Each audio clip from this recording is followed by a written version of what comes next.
कुछ तो कर, यूं ही मत मर। एक संपन्न राज्य की संपदा से जलकर वहां के राजा के कई शत्रु हो गए थे। एक रात राजा के शत्रुओं ने महल के पहरेदारों को मिला लिया और राजा को बेहोश कर अगवा कर लिया।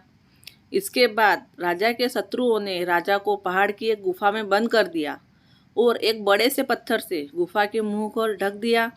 राजा को जब होश आया तो उस अंधेरी गुफा में अपनी दशा देखकर घबरा उठा। तब उस अंधेरी गुफा में उसे कुछ करते धरते ना बना तो उसे अपनी माता की कही एक बात याद आ गई, कुछ तो कर, यूं ही मत मर। माँ का दिया मंत्र याद आते ही राजा की निराशा दूर हो गई और उसने अपनी पूरी ताकत लगाकर अपने हाथों की जंजीरों को तोड़ दिया। तभी अंधेरे में उसका पैर एक सांप पर पड़ गया और सांप ने उसे काट लिया। राजा फिर घबराया, किंतु अगले ही पल उसे फिर अपनी माँ का दिया वह मंत्र याद आया, कुछ तो कर, यूं ही मत मर। उसने तत्काल अपनी कमर से कतार निकाल दी और उस स्थान को चीर दिया जहाँ सांप ने काटा था, लेकिन खून की धार बह निकलने से वह फिर घबरा गया।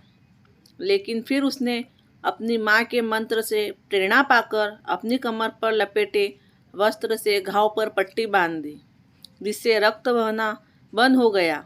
इतनी सारी मुश्किल हल होने के बाद उसे इस अंधेरी गुफा से बाहर निकलने की चिंता सताने लगी। भूख प्यास भी उसे व्याकुल कर रही थी।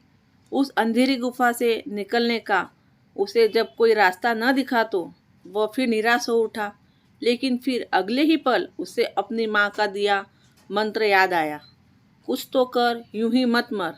वह उठा और उसने अपनी पूरी ताकत से गुफा के मुंह पर पड़े पत्थर को धकेलना शुरू कर दिया। कुछ बहुत प्रयास करने के बाद आखिरकार पत्थर लुढ़क गया और राजा गुफा से निकलकर पुनः अपने महल में चला गया। इस कहानी से हमें यह शिक्षा मिलती है कि हमें हमेशा हिम्मत और समझदारी से काम लेना चाहिए। दोस्तों, यदि आप इस चैनल पर नए हो तो हमारी चैनल को सब्सक्राइब करना न भूलें और कमेंट में बताएं हमारी कहानी आपको कैसी लगी। इस तरह की कहानी और पढ़ने के लिए हमारे ब्लैक आइकन बटन को ज़रूर दबाएं।